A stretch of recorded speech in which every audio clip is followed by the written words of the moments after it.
Le financement structuré, c'est des transactions là, qui dépassent ce qu'un banquier fait traditionnellement.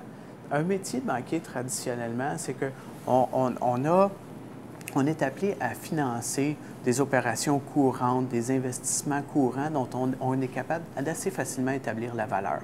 Par exemple, si vous pensez à financer un nouvel équipement, une nouvelle chaîne de production, un immeuble, le cycle d'exploitation, le financement du crédit au client ou du cycle de production, c'est un métier qui est relativement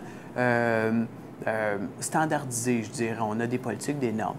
Lorsqu'il y a des transactions d'acquisition, il y a une dimension qui s'ajoute, c'est qu'il faut être capable d'apprécier l'intangible.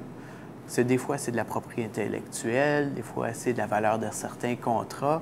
Et puis là, l'art de la finance entre en compte. Parce que l'art de la finance, c'est d'être capable de traduire ça en analyse de potentiel puis de risque.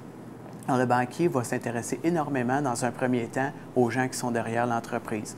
Ensuite de ça, il va s'intéresser énormément au potentiel de l'industrie, au cycle économique dans lequel on est et à la stratégie de cette entreprise-là, à sa pertinence, si vous voulez. Et ça va se traduire dans une analyse financière détaillée, un modèle financier. On va travailler avec des prévisions financières, on va faire des scénarios à partir d'hypothèses, à savoir qu'est-ce qui peut arriver, quels sont les plus grands risques auxquels on fait face.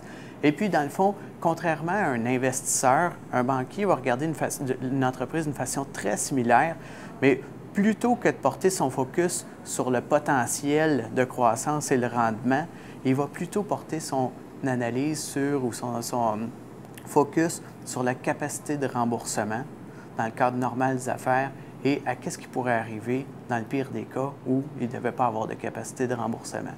Donc, on travaille beaucoup avec la finance, très près de la comptabilité. On joue beaucoup avec les chiffres financiers pour jauger les risques, les mesurer, les simuler.